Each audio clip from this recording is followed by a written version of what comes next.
Well, I mean, I talk to the public, and people say, oh, it's like they have glazed eyes, and nobody talks to each other, and they're obsessed with their little media device. That's because that's becoming the whole world. That little screen is connected to the eyes, which are just brain stalks, and it literally is an interface, and they're being sucked into the matrix. How long until you physically think they start inserting people into the racks, like they already do in Japan at night, in the major metropolis there in Tokyo, where people don't even go home, they just live in these racks? The military says they will be inserting us by law into the pods by 2025. Do you think it'll even take that long? No. In fact, there'll be a lot of people going to it voluntarily to begin with, which puts everyone at ease, thinking I can go into it and come back out. I can go in and play and come back out of it. That's the appeal they're putting out to the public.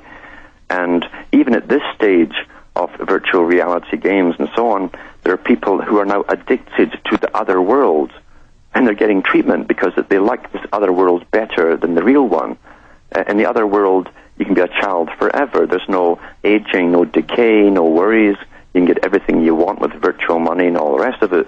So you're finding that that's already working with a lot of people on that level. They have the ability now to put you into the virtual reality, and the Pentagon has admitted, and I've read it on air from their own documentation, they have supercomputers set up with every individual pretty well on the planet. They have a duplicate of you with all your personal data, information, height, structure, and so on, preferences, and all kinds. They call that the server in the sky, every person being tracked with the Google data, with the RFID, with the NSA, in live time, everything you're doing.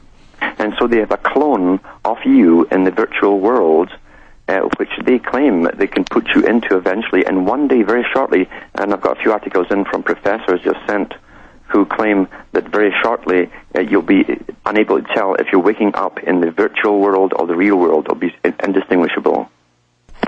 But even without that, perfected. But even without that high-tech system, when the average American's watching close to 5 hours of TV, 2 or 3 hours of video games, text messaging, we're already losing our humanity and being sucked into the matrix.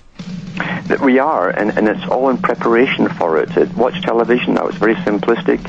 As you're talking about the media, the way the media is presented, the stories are presented, it's more simplistic than ever. There used to be a lot more persuading at one time to convince you. They don't have to. It's almost like a parent talking to a child now in a little short statement. They're dumbing it down by design. Behind the scenes on the Infowars.com exclusive streams, we're going to be talking to Alan Watt. We'll be back for everybody else in 3 minutes. Alan, continue along that line. Continue. Yeah, this came from the Soviet system. You see, they used the Soviet system as a big laboratory where the people had basically no rights, and they used lots of political prisoners for experimentation. They had absolutely no rights. And they used the virtual techniques on them of mind control to a very high degree. They also used ELF devices on them as well, to try and control their behavior and actually program them into sort of remote programming, you might call it. They used little black boxes in some of the top schools that put the children at ease and very calm. They weren't agitated to sit and listen attentively, and there was no hyperness whatsoever with the children with these scientific boxes that gave out ELF frequencies. This was all used there. And now we've blended with the Soviet system, as they said they'd do it. The Rees Commission, that was the function of the big foundation, was to blend the Soviet system eventually, which they knew they were going to do, into the American system and that of the West, and use those techniques in an even higher level, to a higher degree, because the U.S. had the incredible tax bases to pull from and funding and institutions to work on these high-tech equipment. Well, we're seeing it now. This is the virtual world they want to bring us into. And even now, strange, this is not crazy whatsoever. As you say, the Matrix movie was based upon releases from the United States Air Force and DARPA from the 1980s. They can use the human body as a battery. They can take energy from the human body. They've even got a new dance halls coming up with floors which will pick up the movements of the people above it. And each pound of the foot or whatever, they can actually take energy from the movements of the human body, and that makes the whole dance floor, it lights it up and everything. So we are batteries. We will be batteries in this new system, absolutely. And self-repairing batteries, we're very efficient. We're even better than machines. We repair ourselves internally. So we'll be ideal batteries to serve the elite for a while. Yeah. Absolutely. Continue. Well, you see, to most people, this seems shocking, but it's not shocking at all. As I say, that they've got a virtual you, every one of you out there, in these super Pentagon supercomputers, these Cray supercomputers. And all the data that you put out on the internet, all the stuff collected from your sensor forms, etc., from all your banking forms, your habits, your purchasing habits, all the rest of it, you'll have a duplicate world in there. And they can predict pretty well your behavior patterns. They've admitted that with the cell phones now, they've been.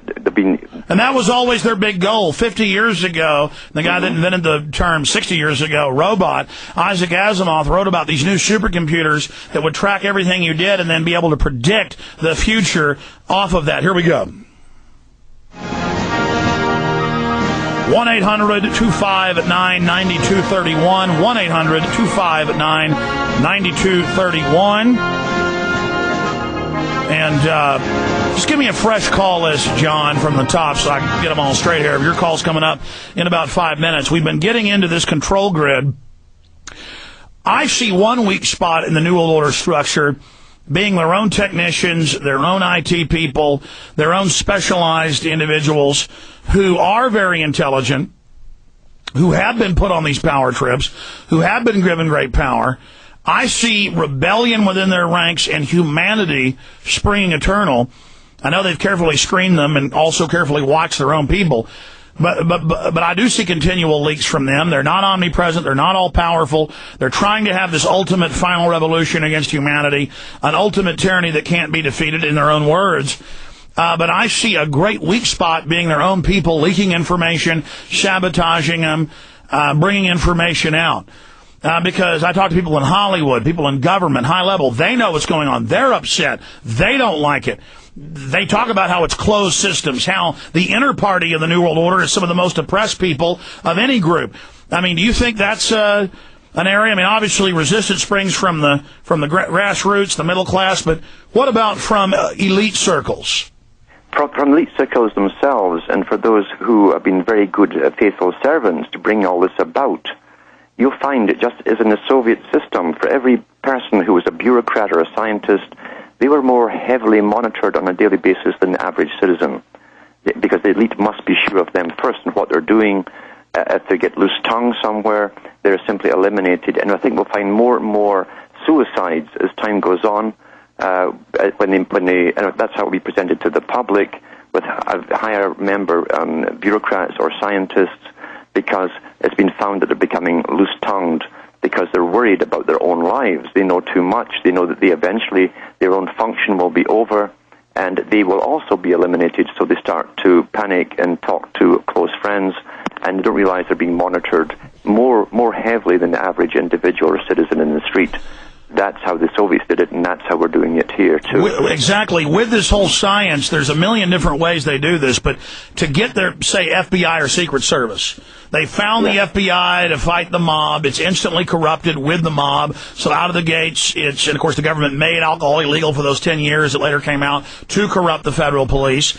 Then they say, oh, we're fighting communists, we've got to cut corners for America. They get them compromised, they commit all this evil, and then now today, the low-level FBI is just investigating petty crimes, but at the top, these are sinister army of murderers and killers and drug dealers. Same thing with the DEA and the CIA. And I mean, you see these guys, you go to events, you talk to them, and you say, they're killing the troops with the cancer viruses. They're giving it to the public. I've even, seen globalists whose daughters have died of cancer when they're 10. I'll say, that's killing you.